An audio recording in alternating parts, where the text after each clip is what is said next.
Assalamu alaikum everyone. Inshallah. Assalamu alaikum wa rahmatullahi wa barakatuh. Welcome to our latest series, latest installment on our panel series. Inshallah, today we will discuss a new topic. It is something that is getting more and more relevant for everyone, interestingly, in 2020. Of course, it was always in our lives, death, but it is indeed taken a prominent place in everybody's life, either There's a through. problem with the sound. Oh, can you not hear me?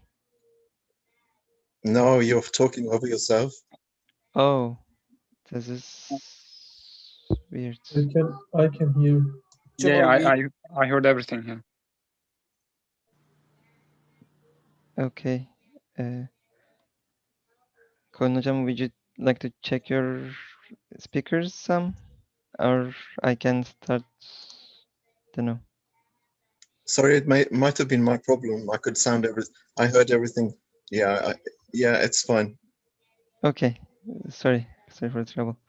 But inshallah, so the death is a topic is getting closer to home for everyone in 2020 practically, as I was talking about it, and indeed, with the pandemic, I guess it is hard to find anyone who hasn't lost any loved one, either a relative or a friend or someone close, a neighbor, someone like that, in the past few months. Indeed, it is becoming normal, but of course, it is nothing normal for anyone. And understanding it, right? Because we people can either go into denial that its nature or death exists in our lives, or we can embrace its true nature, of course, without understanding what it is, what it means to Muslims and for humanity. It is hard to come to an agreement or come um, at a peace with the concept of death. So, inshallah, this will be inshallah our last session of 2020. And we will have in the next 2 weeks we'll give a break to the seminar series, this series, but in that sense, inshallah, this will be probably a meaningful end to the 2020 series for this webinar series that we have been having. So inshallah, as I mentioned, the topic is death and what is the wisdom behind the creation of death, and if it is really a blessing, a bounty, and if so, how we can understand that to be a blessing. Inshallah, our speakers today are Professor Colin Turner from UK and Brother Fatih Atalay from New Jersey, and inshallah, I'll try to moderate the session. Okay, so in terms of the text from the Risale inner collection, from the letters, we are going to be discussing the first letter, and there's a question. The second question in the first letter is about death. So inshallah, I'll read through roughly half of it, and inshallah, we can start talking about it. Bismillah ar-Rahman ar-Rahim. Question. Verses like the following in the all-wise Quran, the criterion of truth and falsehood. الذي خلق الموت والحياة ليبلوكم أيكم أحسن عملا. Who creates death and life that he may try you. Which of you is the best in conduct? This is the ayah from Surah Mulk. Make it understood that death is created like life. It too is a bounty. Who creates death and life? So death is created like life. It too is a bounty.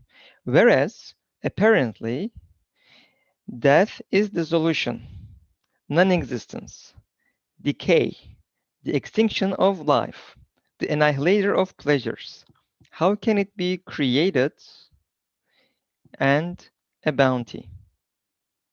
Again, whereas apparently death is dissolution, non-existence, decay, the extinction of life, the annihilator of pleasures, and annihilator of pleasures in Arabic is hadimul ladhat, which also is mentioned in a hadith with regards to death. How can it be created and a bounty? And I'll read the first part of the answer as well, and then inshallah we can start discussing. The answer, death, is a discharge from the duties of life. It is a rest, a change of residence, a change of existence. It is an invitation to an eternal life, a beginning, the introduction to an immortal life. Just as life comes into the world through an act of creation and a determining, so too departure from the world is through a creation and determining, through a wise, through through a wise direction. I guess there was like a small typo.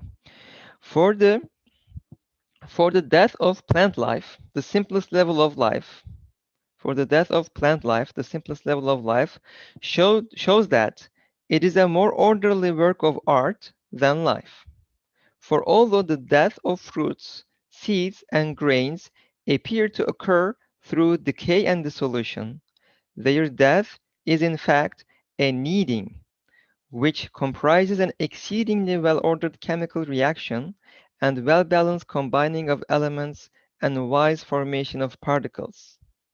This unseen, orderly, and wise death appears through the life of the new shoots. That is to say, the death of the seed is the start of life of the shoot. Indeed, since it is like life itself, this death is created and well ordered as much as is life. Moreover, the death of the fruits of living beings and animals in the human stomach is the beginning of their rising to the level of a human life. It may therefore be said such a death is more orderly and created than their own life.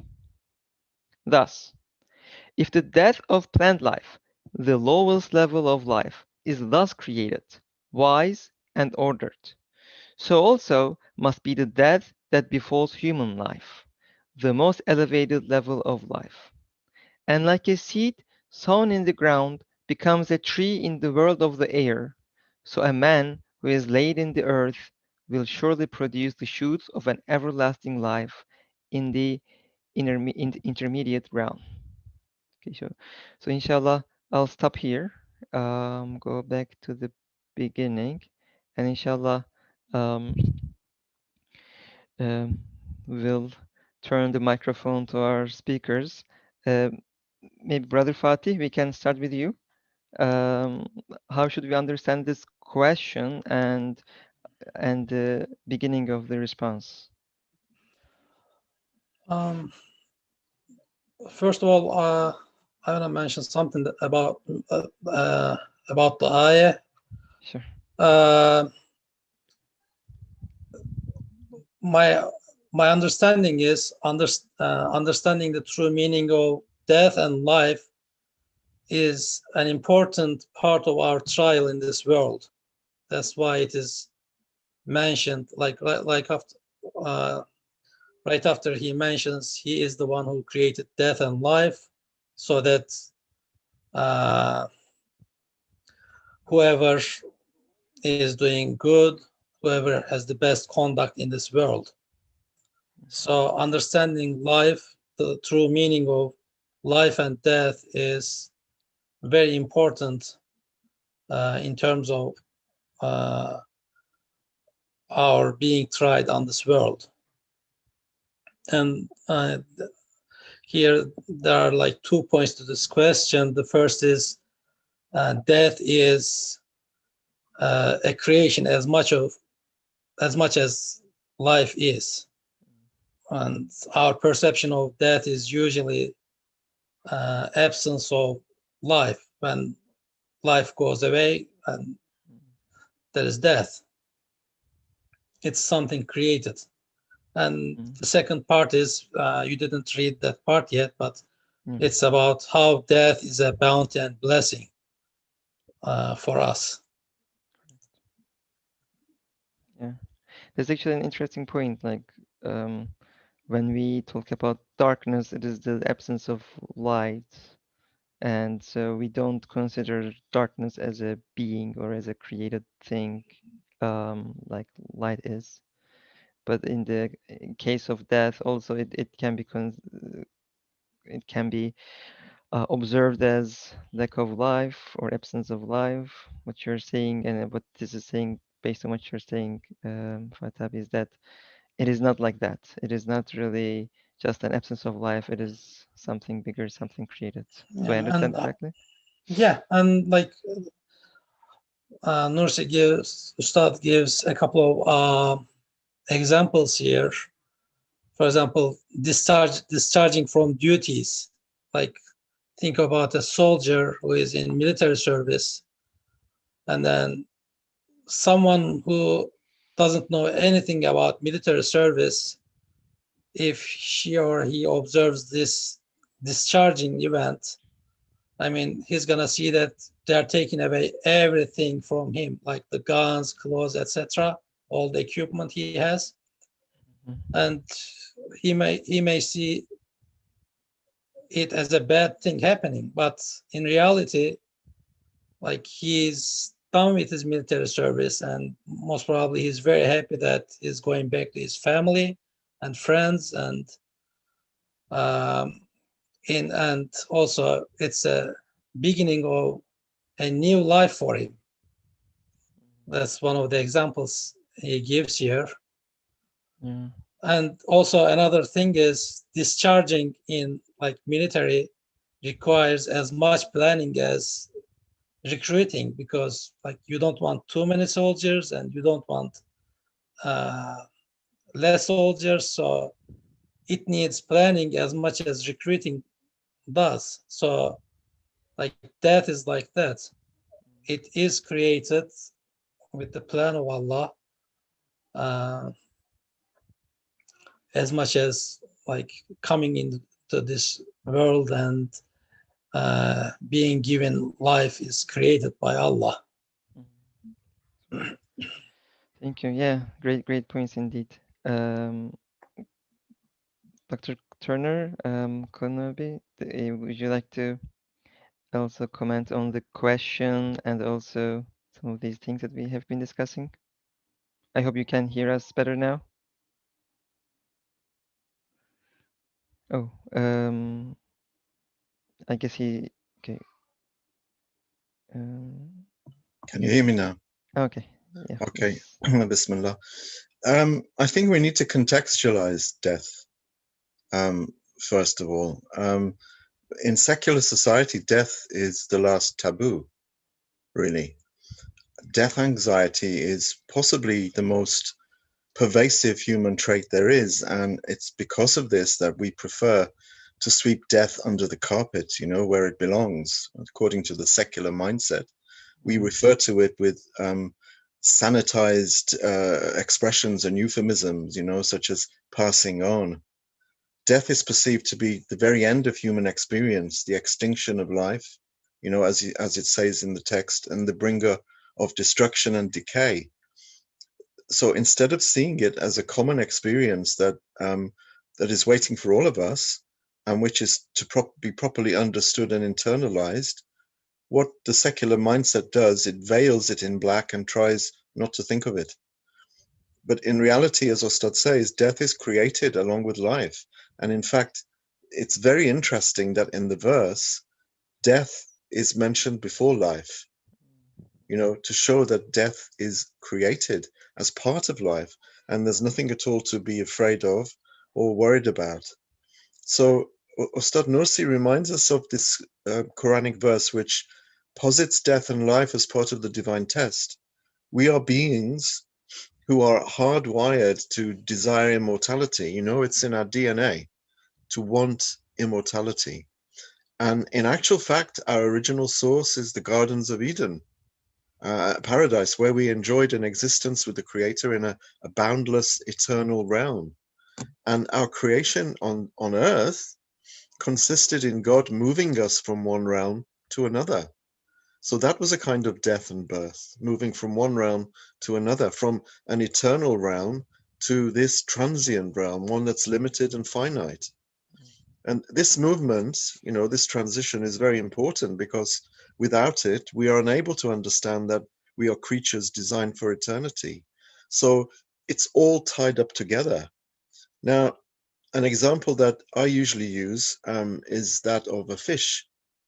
A fish lives in water, and without water, it dies. But the fish has no idea that this is the case until you take it out of the water. Then it begins to flounder about, struggling for breath. It realizes for the very first time in its life that it is not where it was before. It realizes that it's outside of the water. And it's only that realization that it's outside of the water that it can actually know what water is and what it means to live in it. So, similarly, we can appreciate immortality only by experiencing this mortal life. And so, our creation in this limited realm, in this finite realm, is so that we can experience limitation and finitude, neither of which exists in paradise. And we can only know what eternity and immortality are if we are confronted by the opposite. So we have to be in a place where we are limited and where we are mortal. So Allah creates us on earth in order that we should taste death. Just as the fish was taken out of the river to taste life outside water, just so that it can understand what water is. So we experience limitation, finitude, transience, and then death in order to be able to conceptualize unlimitedness, infinity, eternality, and ultimately everlasting life. We can't experience these things without first coming to this world and then dying. That is the purpose behind our creation, actually. We are tested, as Ustad says, with mortality in order to be able to understand immortality, which is in actual fact our default setting.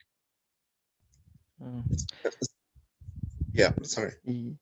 Yeah, no, I mean, this is great. I mean, because it almost like what I understand from what you're saying is that um, although death by itself is not the end, that understanding or that illusion by human beings is a way for us to appreciate the value of immortality, because without a concept like death or the illusion of an ending, we would not really be appreciating the like the concept of immortality. Do I understand that correctly? Like with the water and fish example, and death and human being is a immortal, with a immortal spirit.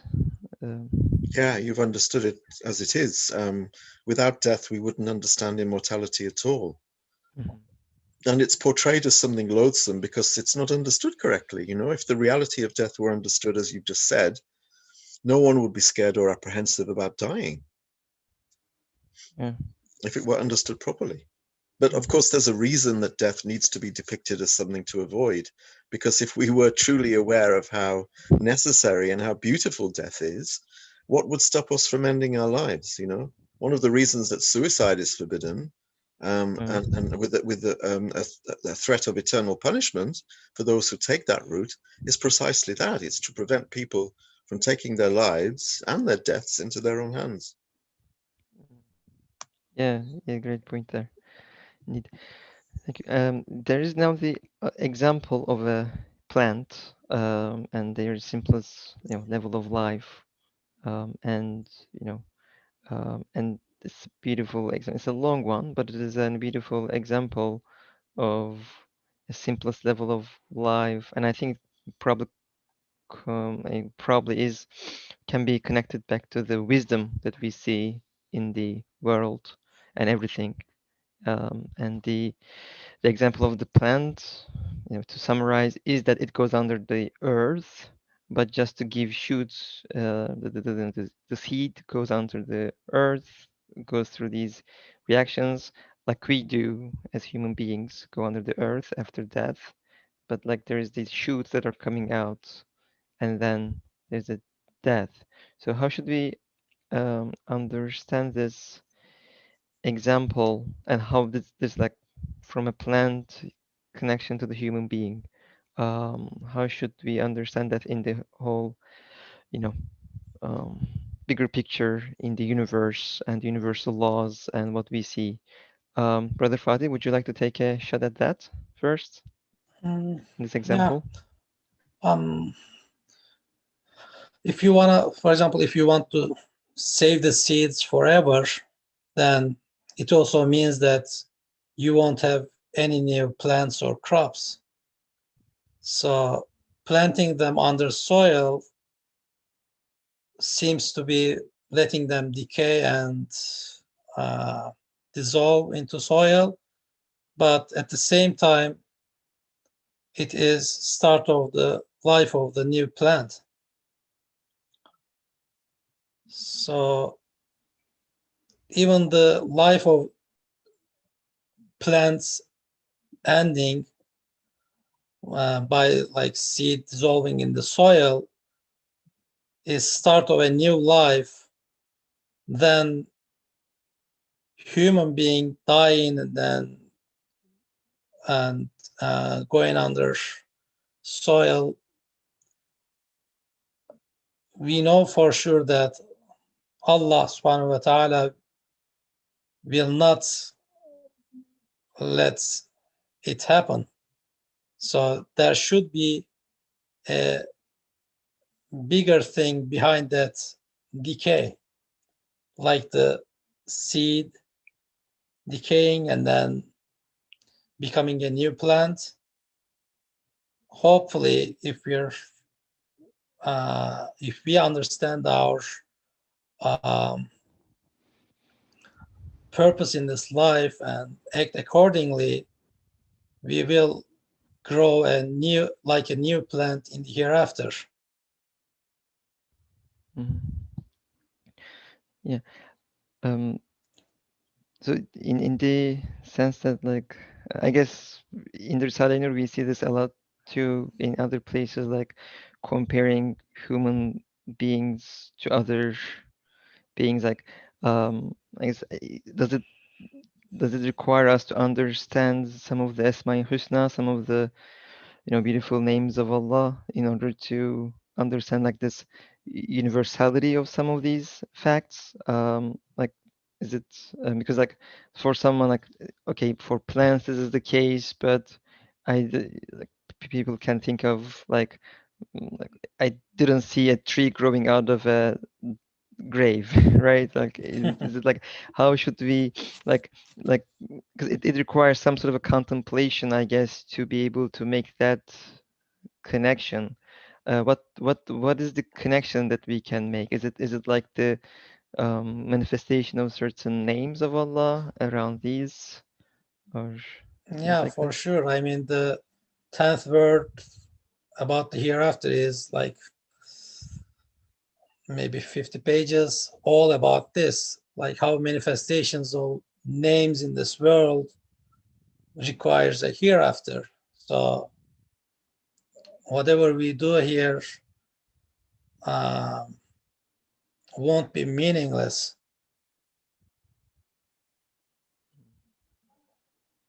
I see.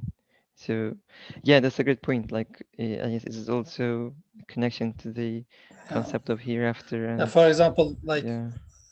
one of the names is Al-Hafiz, Mm-hmm. one who protects everything, like uh, the plants' life and all its DNA is stored in the seed,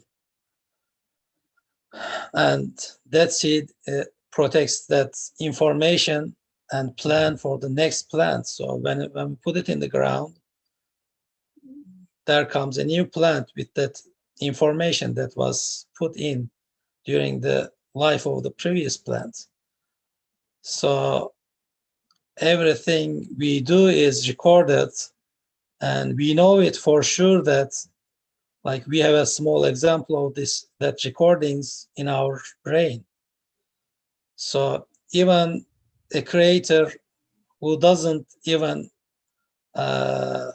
lose the information on that seed and then uses it to create new plants, of course, is gonna use all our deeds in this world to recreate us in the hereafter and give us a new eternal life.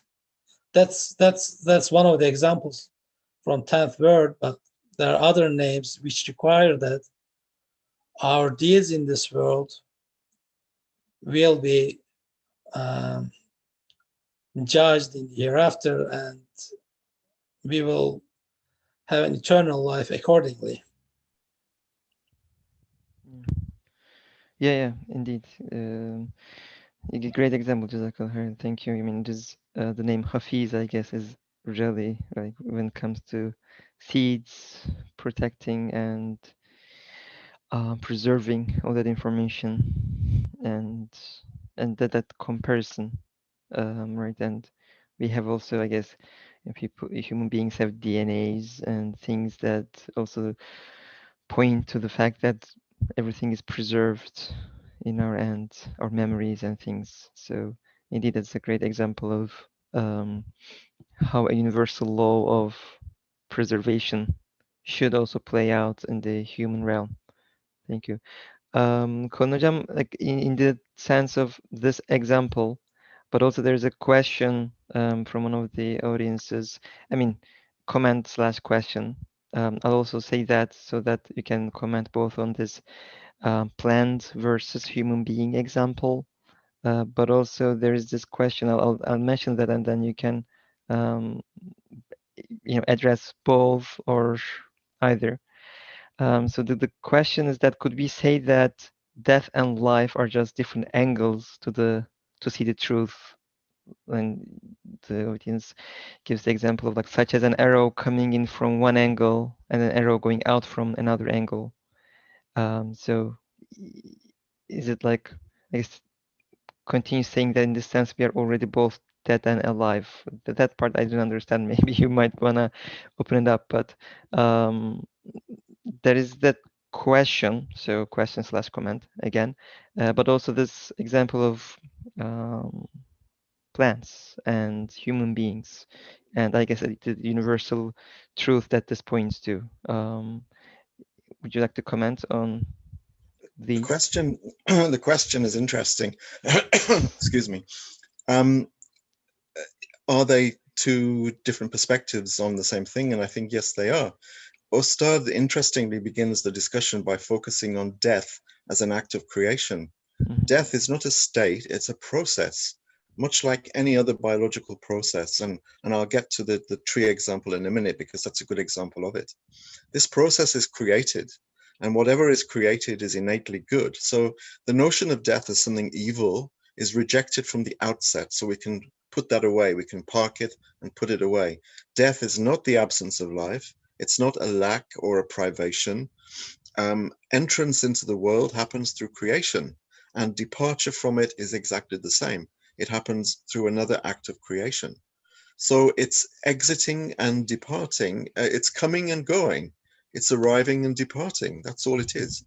So Ostad also reassures us about the wise purposes behind death by showing us that death is actually just as harmonious and orderly as life is. He actually says that death is actually more harmonious and orderly. But I think these two processes are the same, obviously, for the creator. One is no more difficult for him than the other. But apparently, however, and on a purely causal level, death does appear to be somewhat more involved and sophisticated a process than life, superficially, I hasten to add. And he gives an example of the plant seed, which has to die in order for the shoot to emerge. So we're getting to the tree example here. The new life, which is, as you said, in the DNA, it's enshrined and encoded in the seed, the DNA of the plant, that can only emerge if the hard shell around it decays and dies. So a human being also carries the seed of eternal life inside him or her, and it's only by the death of the outer shell that those shoots of eternal life, which are deep inside the human shell can emerge. And he, I think, was that the question answered? I think that's the question answered. Yeah. Again, Ostad, with the tree example, there are two issues to the tree example. The first is that we know that Ostad uses comparisons and analogies to put his point across. And he establishes that the transformation of plant life into animal life is one that's well measured and harmoniously affected. He talks about, and this is really enigmatic for me, something which has always mesmerized me, and yet it's troubled me at the same time. Before I get to the actual tree example, a human being functions as a kind of incubator for the elevation of plant and animal life to the level of humanity. You know, the cells in our body are constantly being renewed as part of the continuous creation of the human form. And the fuel that drives this process is food. Am I discussing the right section? Because there is a section in this text. Yeah, I just opened it up. Right. There's a moreover, section the in. death of fruits. Shall I let you get there first before No, I? we read through it once. You did, right. Yes. So the fuel that drives that process is food, which enters the human stomach, and it's broken down by various acids and fluids so that the nutrients can be released through the various bodily systems. And I'm reminded by the famous lines from Rumi, when he says, I died as a mineral and became a plant. I died as a plant and became an animal. I died as an animal and became humankind. And when I die as humankind, who knows what else I shall become? When have I ever become less through dying? So this is a stunningly beautiful poem, particularly in the original Persian. And if anyone knows more about the issue of what can only be described as a kind of interspecies ascension, I would appreciate it if they could explain. You know, we're created from earth because the food that we eat grows in the earth. Plants grow in the earth and take minerals from the earth. Minerals enter the plant system and they become plant life. Plants are eaten by animals and they become animal life. Animals are eaten by us and they become human. Now, this is life, death, life, death, life, death. It's interconnected, and it's a program of ascension. The mineral ascends to the level of the vegetable. The vegetable ascends to the level of the animal. The animal ascends to the level of human. Animals are eaten by us and they become human. What is involved in these transactions? You know, they're profoundly symbolic, but what do they represent? It would be good to actually discuss this more at some point. These transformations are life, death, life, death, life, death transactions, and they are in order to elevate. And so death for us is so that we can be elevated from this life when we are put into the ground and metaphorically eaten by the ground. Our shell will break, just as the nutrients and the plants and the animals in our stomach are broken down by the acids, and they become part of our system. When we are put in the ground, our shell will open and our new shoot will come out, and it will give blossoms and flowers in the world of the hereafter. So these things are ascensions, you know, like mi'raj. For each of these tabaqat, each of these levels of existence, there is an ascension, and that ascension is only possible with death. I'm sorry, I went on for quite a long time. This is great and it's very quite beautifully exciting, put. actually. It's a very he mentions this a couple of times in Risale about the elevation. I don't want to say evolution because it's not evolution, it's ascension. You know, it's moving up from one level of existence to another, and he mentions it a few times, and it is so interesting and fascinating. And I guess just to be clear, it's not like a reincarnation type of a thing, right? No, not at all. No, nothing to do with reincarnation. It's moving up through the ranks, like you move up, like a soldier moves up through the ranks in the army. You know, first he's a private, then he's a corporal, then he's a sergeant, then he's a sergeant major. He's not being reincarnated. He's moving up through the ranks. Maybe Brother Fatih, if you'd like to also comment on this transformation. Just to add to Brother Colin's point, in 30th word, Ustad also talks about these as it's a training for those particles and elements for them to be ready for their work in the hereafter, because there's a hadith which says everything in paradise will be alive, even like trees and stones, everything. So it's they are learning about, it's as if they are learning about life, those particles and elements and atoms, whatever, they are learning about life through those transformations. Amazing. Thank you for that. Amazing. Indeed, like it is a different way of like seeing this. Like sometimes people can also, you know, like eating like meat and stuff like that, people can feel like we are killing animals and things like that. But thinking of this actually makes one feel better. So next time you eat your Iskandar or your doner, you know, you are giving an animal an opportunity to become human, in a sense. Correct. Yeah. It kind of, you know, makes one feel at peace when you know But we're eating. But also told, you know, there is one of the Sahaba who said, you shouldn't make your stomach a graveyard for animals. So we have to be moderate in all things. of course, yes. Yeah, moderation, I guess, is the key, right? And the Yeah. Sirat al-Mustaqim, I guess, refraining from extremes in that sense, that we are, you know, we are not going all the way just to avoid not everything and anything, but at the same time we are not going in the extreme of devouring everything at the same time. So that I guess balance is the key in everything about Islam. And using that sustenance and energy in a good way. Correct. Yeah. Yeah, I'm wasting that. I guess should we understand like there is that animal went through its whole life, that plant went through its whole life, and then to raise, to ascend to human level. But if we spend that energy or that value in things that are not fruitful, then we are actually wasting that. And those animals can in turn is that fair to say that they can actually complain about us in the hereafter? This human ate me but didn't do anything good with it. Should we? Why not? Why not? Yeah, why not? You know, you mentioned about the tree before.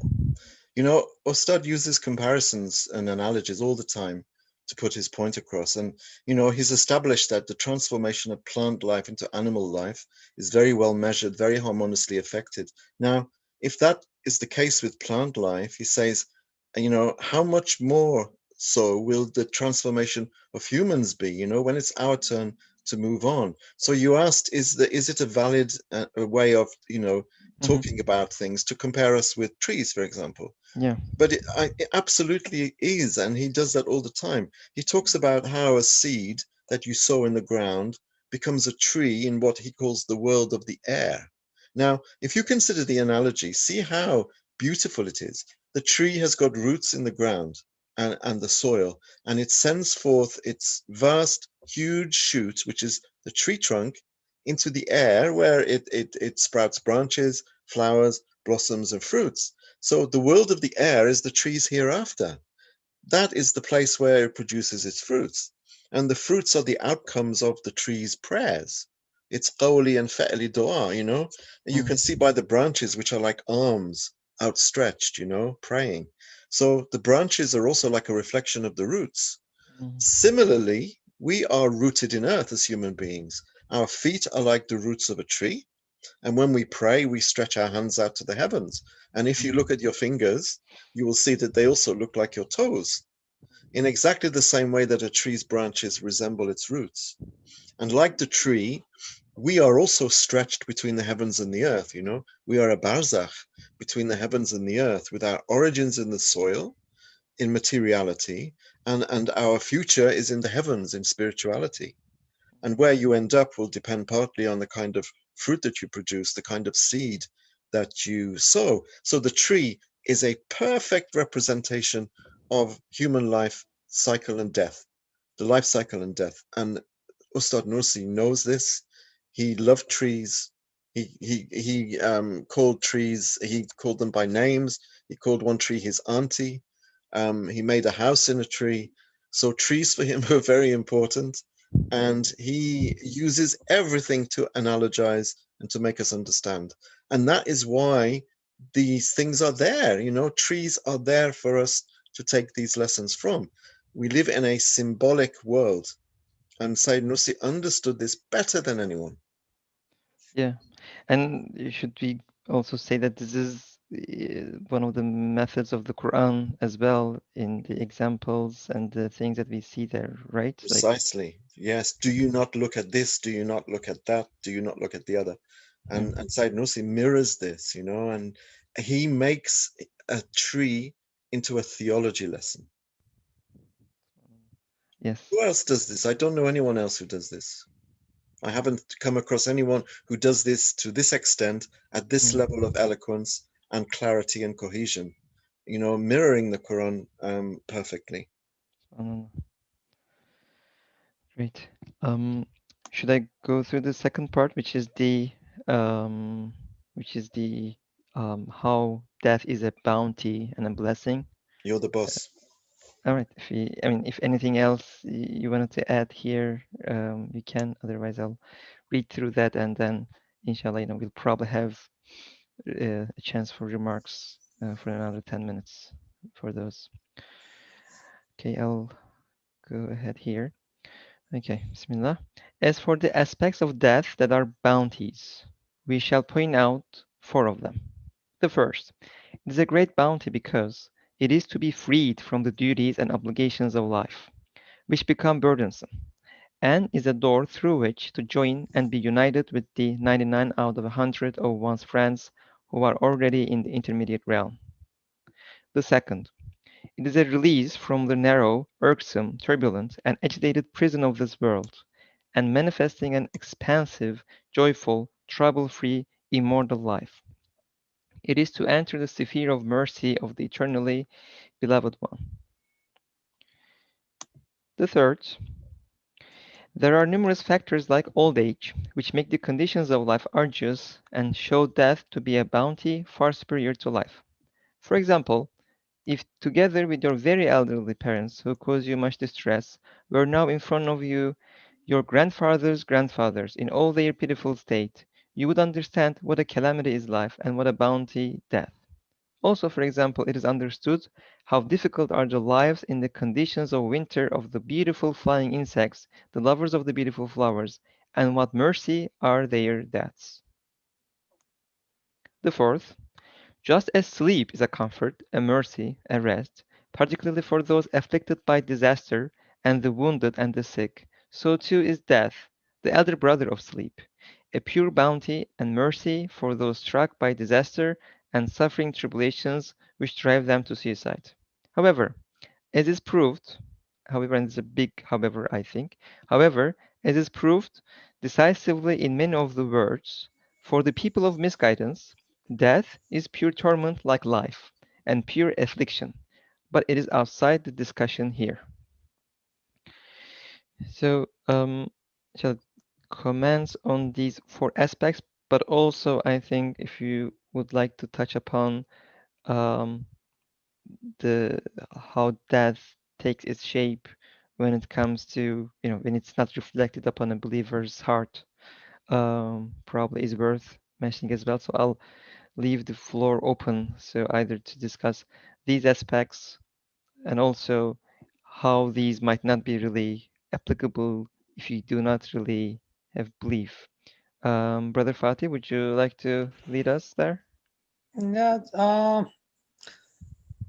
when someone is seriously ill, some people pray for, oh Allah, bestow him or her one or two mercies. There's a prayer like that people make, which means that either like give him recovery, healing, or end his suffering through death. And uh,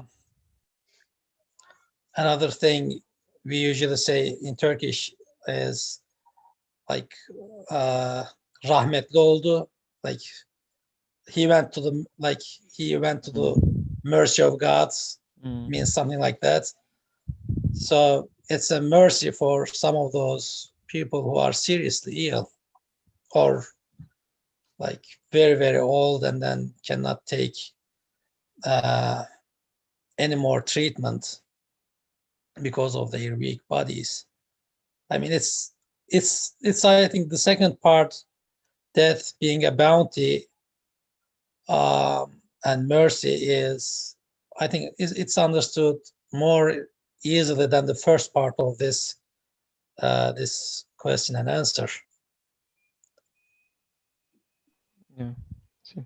And it's not only human beings, seems like, right? I mean, it is Yeah. also for the flying insects and after the third, I guess.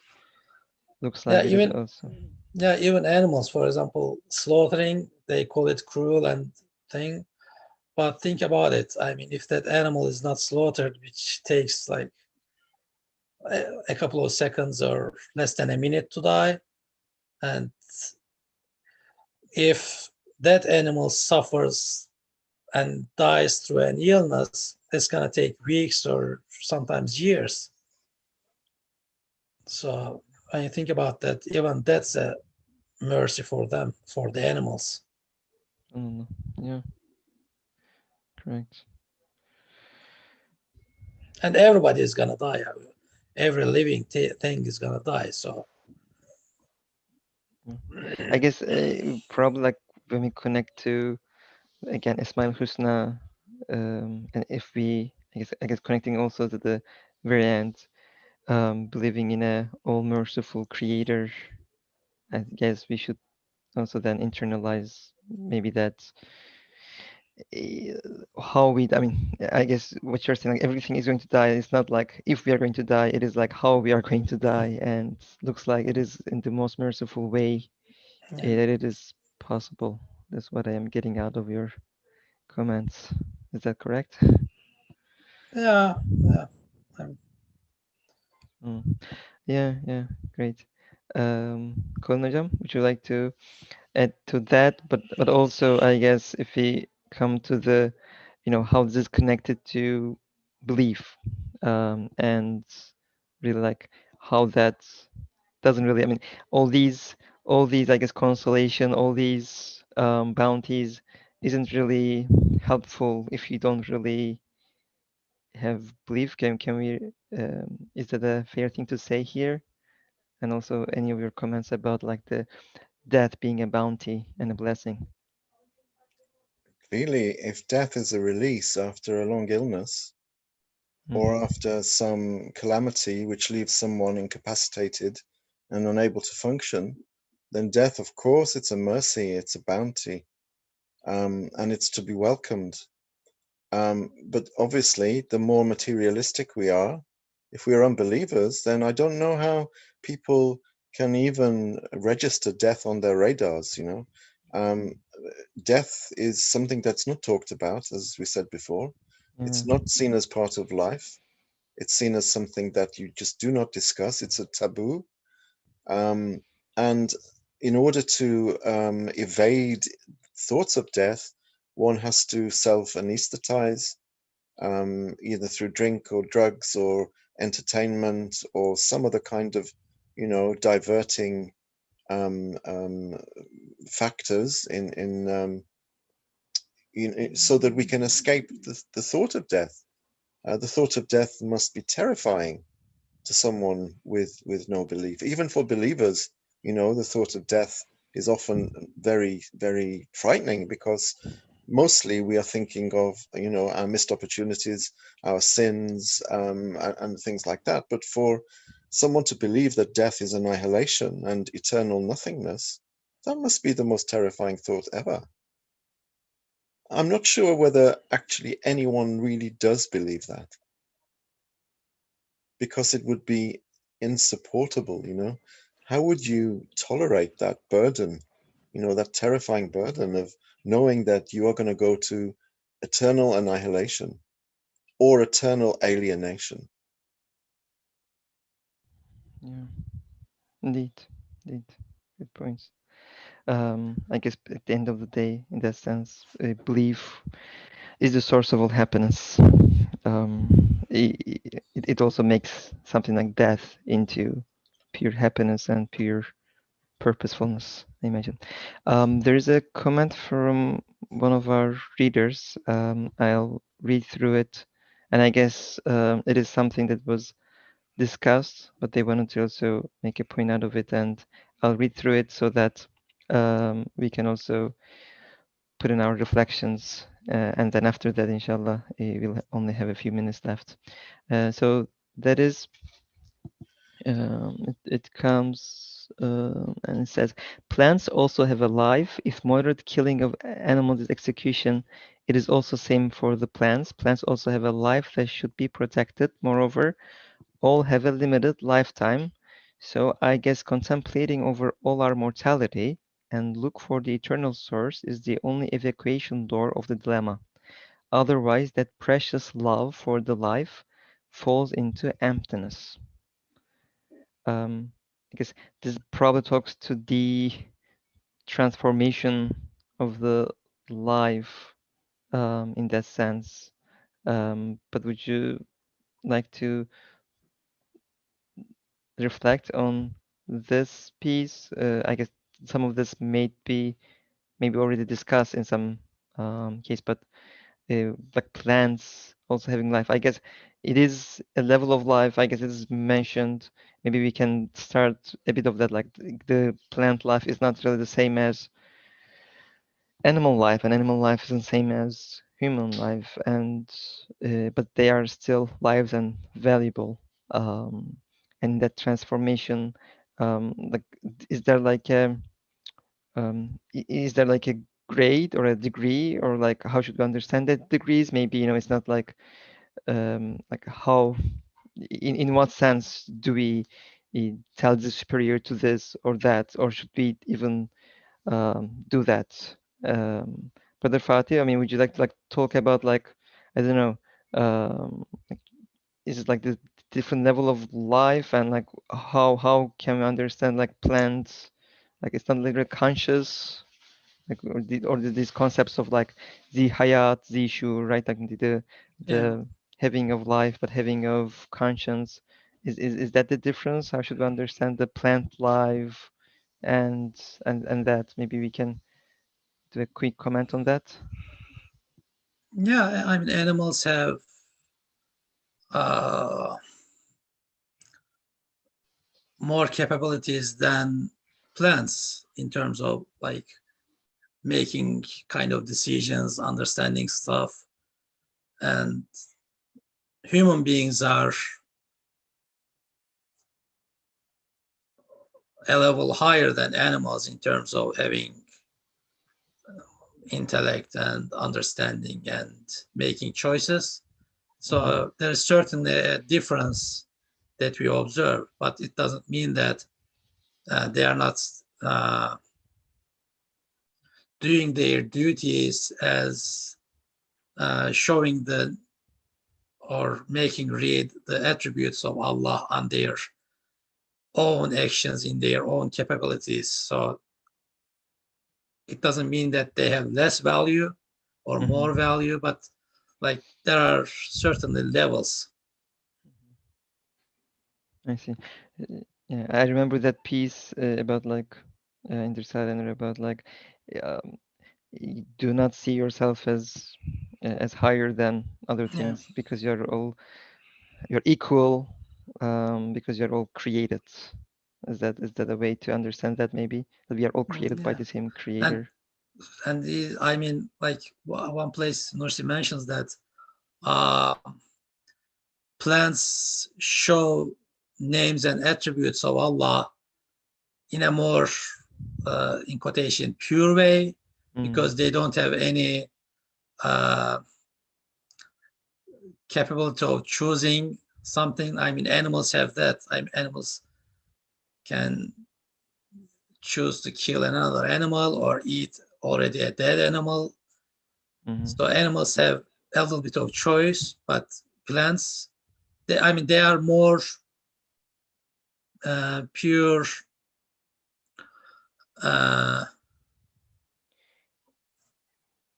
Mirrors, maybe. yeah, mirrors to Allah's attributes.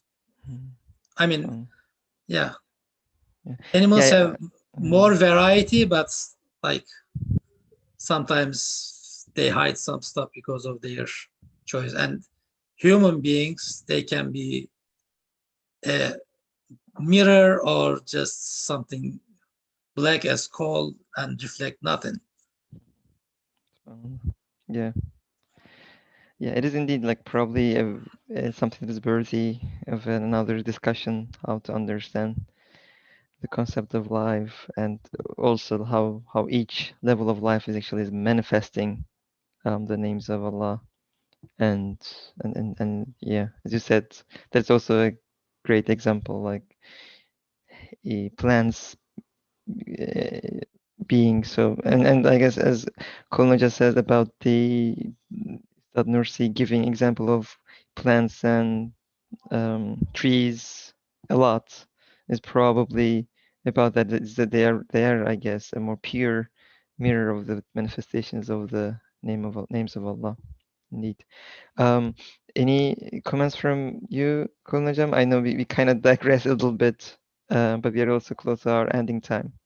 Any comments about that? Not really, although I remember as a child being told not to pick flowers because I don't know, there wasn't a reason given, but I think, flowers also have the right to reach their potential fully.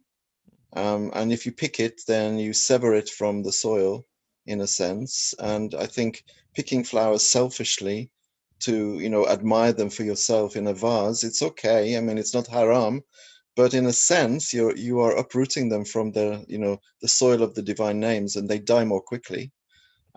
Instead of being allowed to reach their Nuqtay Kamal, their point of perfection in the earth. But no one is going to be punished for occasionally picking flowers and putting them on a table so that the table looks nice.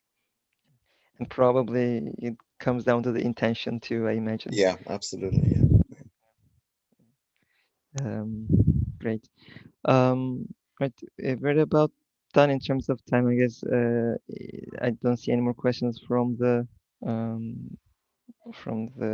audience. In any final comments, maybe we can start from you, Kolnojam, and then. No, nothing to say.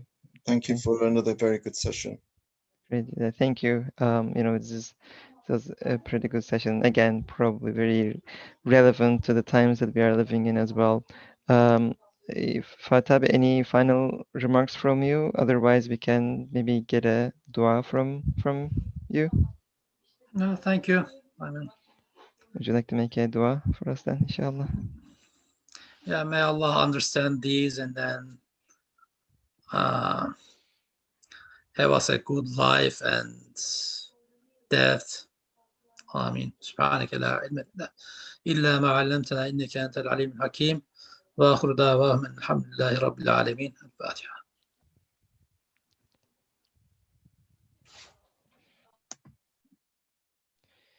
Thank you all. Again, this is the last session of 2020. So inshallah next year we will come back, and any suggestions, feel free to let us know. You can email us at info@lh4h.org. You can reach us through also our social media channels. But please let us know of any of your suggestions about topics or any questions or any type of format changes that you would like to see for continuous improvement of our inshallah effectiveness of these sessions. And thanks to Jazakallah everyone khair. behind the scenes for everything, to all the moderators and to all the speakers who have been on this year and has made the whole journey a very interesting one. Yeah, and thank you for perseverance week after week, Kulnajam, about this. It's an honor, Thank you. really. It's an honor. Thank you. Thank you. Jazakallah khair. Assalamu alaikum.